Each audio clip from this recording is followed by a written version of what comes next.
नमस्कार दोस्तों, स्वागत है आपका अपने चैनल एस्ट्रोलॉजिकल गुरुजी में। और हमसे जुड़ने के लिए हमारे चैनल को सब्सक्राइब कर सकते हैं और साथ में ही बेल आइकन को दबाएं, जिससे आगे आने वाली वीडियो की नोटिफिकेशन आपको मिल सके।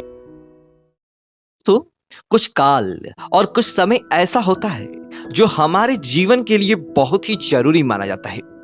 उस काम के दौरान हम कुछ ऐसे कार्य करते हैं जो हमें माला माल कर देती हैं, तो कुछ काम ऐसे होते हैं जो किसी कार्य के समय और विशेष समय के दौरान आपको नहीं करने चाहिए, अन्यथा दोस्तों हमारे घर के अंदर कभी भी अमीरी नहीं आता है।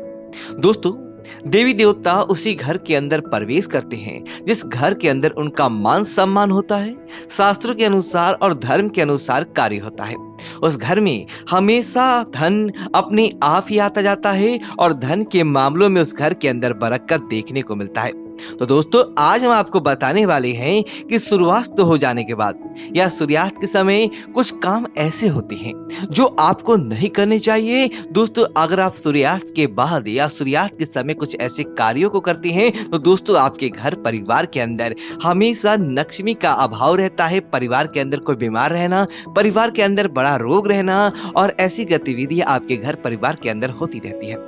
इसी वजह से सूर्यास्त के बाद आपको नहीं करना चाहिए। तो दोस्तों, बात करते हैं उन कामों की। आगे बढ़ने से पहले आपसे निवेदन है कि वीडियो को पूरा और अच्छे से देखें और साथ ही साथ हमारे चैनल को सब्सक्राइब करते हुए कमेंट में जय माता लक्ष्मी जरूर लिखें। दोस्तों, सबसे पहला काम है सूर्यास्त के बाद। दोस्तों, अगर आप आटा खरीद कर लेकर आते हैं या सूर्यास्त के बाद चक्की पर आटा, गेहूं आदि चीजें अनाज पिसवाने के लिए देती हैं, तो दोस्तों इसे अशुभ माना जाता है। माना जाता है कि ऐसा अन्न राक्षस भोजन के अंदर बदल जाता है। दोस्तों, सूर्यास्त के बाद अपने घर का आटा पीसता है या अपने घर के लिए आटा खरीद कर लेकर आता है, दोस्तों ऐसे लोगों के घर दरिद्रता आ जाती है और जो भोजन वह ग्रहण करते हैं वह भोजन आपका शुद्ध सात्विक नहीं माना जाता है। इसलिए दोस्तों, अगली चीज की बात करें तो इस बात का भी ध्यान रखना चाहिए। सूर्यास्त के समय जो सूर्यास्त होता है उस समय बीमार और गर्भवती महिलाओं के अलावा किसी को भी उस समय सोना नहीं चाहिए। दोस्तों, सूर्यास्त के समय जो कोई व्यक्ति सोता है उसको हमेशा से ही माता लक्ष्मी के क्रोध का सामना करना पड़ता है। दोस्तों, यह समय कर्म की, काम की, पूजा पाठ की और अन्य गतिविधियों की होता है। इस समय दोस्तों अगर आलस्य को लेकर सोता है, उस व्यक्ति के घर के अंदर कभी भी कंगाली हमेशा बनी रहती है। धन का आगमन उस व्यक्ति के अंदर नहीं हो पाता है। इस तरह दोस्तों, सूर्यास्त के समय महिलाएं विशेष तौर से ध्यान दें, जब भी आप रसोई घर के अंदर प्रवेश करें, जो आप भोजन बनाने वाली होती हैं, इस बात का ध्यान रखें कि पहला आप छोटा सा टुकड़ा तोड़कर आप उसे भगवान विष्णु के लिए अर्पित करें। और दोस्तों, दूसरा यह है कि खाने के अंदर, भोजन के अंदर आपको बाल बांधकर प्रवेश करना चाहिए। अगर आपके बाल का एक भी टुकड़ा अन्न के अंदर गिरता है तो दोस्तों उस अन्न को अपमानित माना जाता है और उस अन्न को ग्रहण करने वाला व्यक्ति किसी भी कार्य को करने के लायक नहीं रहता। इसी वजह से दोस्तों इस बात का आपको जरूर ध्यान रखना चाहिए। इससे दोस्तों अगली चीज की बात करें तो सूर्यास्त के बाद आपके घर के अंदर कोई व्यक्ति आए और दही उधार मांगता है, आपका पड़ोसी भी आकर दही मांगता है, तो दोस्तों सूर्यास्त के बाद आपको भूल कर भी दही, दूध, छाछ ऐसी सफेद चीजें उसे नहीं देनी चाहिए।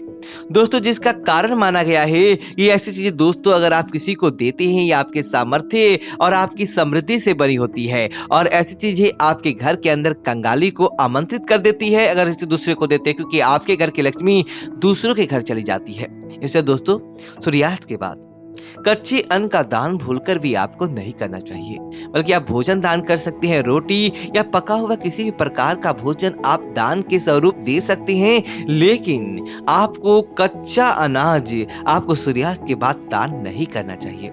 इसलिए दोस्तों सूर्यास्त के बाद आपको भूलकर भी बिस्तर पर बैठकर भोजन नहीं करना चाहिए।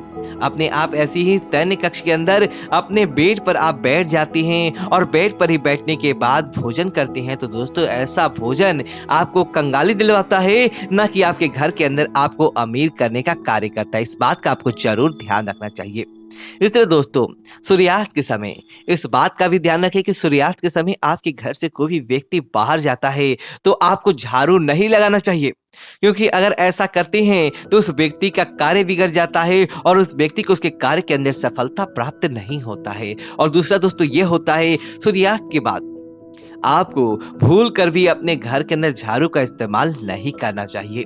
झाड़ू को सूर्यास्त के बाद अपने घर के अंदर छुपा कर रख दें और सूर्यास्त के बाद अगर कोई व्यक्ति झाड़ू लगाता है तो ऐसे घरों के अंदर कंगाली ही आता है दोस्तों। ऐसे घरों के अंदर बरकत देखने को नहीं मिलता है दोस्तों। इसी तरह शास्त्रों के अनुसार मान्यता है कि अगर आप बीमारी से ग्रस्त है तो अलग बात है, उसके अलावा आपको सूर्यास्त के बाद ना तो किसी से रुपया उधार लेना चाहिए और ना ही किसी को रुपया देना चाहिए। माना जाता है कि सूर्यास्त के बाद लिया गया पैसा ना तो कभी भी आपके घर के अंदर आता है और ना ही आपके घर के अंदर किसी प्रकार से बरकत करता है। दोस्तों, सूर्यास्त के बाद लिया गया धन आपको मालामाल नहीं बनाता है, बल्कि वह कंगाली की अगर आपको अग्रसित करता रहता है। तो दोस्तों, सूर्यास्त के बाद कुछ चीजों को खरीदने की भी मनाही की गई है, जैसे कि आपको सूर्यास्त के बाद झाड़ू नहीं खरीदना चाहिए। सूर्यास्त के बाद आपको अपने घर के लिए तेल, जो चाहे कोई सा भी तेल हो, सूर्यास्त होने के बाद आपको तेल खरीद कर नहीं लेना चाहिए। इस तरह दोस्तों, सूर्यास्त के बाद इस बात का भी ध्यान रखें कि आप काले कपड़े अपने घर के लिए नहीं खरीद कर लेकर आए। सूर्यास्त के लिए अगर आप व्यक्ति कोई काले कपड़े खरीद कर लेकर आता है तो उसके कपड़ों के अंदर दरिद्रता आ जाती है और कैसे कपड़े नकारात्मकता से भर जाते हैं। इसलिए दोस्तों, इस बात का आपको जरूर ध्यान रखना चाहिए। दोस्तों, इस तरह पुरुषों को और महिलाओं को भी कुछ चीजों का ध्यान जरूर रखना चाहिए, जैसे कि सूर्यास्त के बाद आपको नाखून काटने से बचना चाहिए, पुरुषों को दाढ़ी बनवाने से बचना चाहिए, तो महिलाओं को बाल धोने से और बाल कटवाने से सूर्यास्त के बाद आपको बचना चाहिए। अगर आप सूर्यास्त के समय या सूर्यास्त के बाद ऐसी गलती करती हैं तो दोस्तों, ऐसे घरों के अंदर ज्यादा लंबे समय तक माता लक्ष्मी निवास नहीं करती हैं और ऐसे घरों के अंदर अपने आप ही कंगाली आ जाता है। इसलिए दोस्तों, इस बात का ध्यान रखें कि सूर्यास्त के बाद आपके घर से कोई भी व्यक्ति बाहर जाता है तो आप उसके साथ हल्की सी काली नाई या काली मिर्च का दूध दाने उसके जेब में डालकर आपको भेजना चाहिए, ताकि उस व्यक्ति के ऊपर किसी प्रकार की नकारात्मक दृष्टि या नकारात्मकता का प्रभाव नहीं पड़े और उस व्यक्ति के जीवन के अंदर हमेशा सकारात्मकता बनी रहे। दोस्तों, सूर्यास्त के बाद आपको भूल कर भी तुलसी को नहीं तोड़ना चाहिए, बल्कि सूर्यास्त के बाद तुलसी को भी दीपक जलाएं और दीपक से माता लक्ष्मी और देवी देवता को पूजा करें। न ही आप सूर्यास्त के बाद किसी प्रकार का तुलसी का पत्ता तोड़ें, ताकि आपके घर के अंदर कंगाली रहें, बल्कि अमीरी देखने को मिले, देवी देवताओं का आशीर्वाद देखने को मिले। इस तरह दोस्तों, सूर्यास्त के बाद आपको ना ही किसी प्रकार से कहा जाए तो संबंध बनाना चाहिए। सूर्यास्त के बाद बना सकते हैं, लेकिन सूर्यास्त के समय आप इस प्रकार की गतिविधि करते हैं तो दोस्तों, ऐसे घरों के ऊपर भगवान सूर्य देव बहुत ज्यादा नाराज हो जाते हैं और ऐसे घरों के अंदर धीरे धीरे कंगाली अपने आप ही बढ़ने लगता है। तो उम्मीद करता हूं कि वीडियो आपको अच्छी लगे तो वीडियो को लाइक करें और कमेंट बॉक्स में जय लक्ष्मी माता लिखें और हमारे चैनल को सब्सक्राइब करें। धन्यवाद दोस्तों।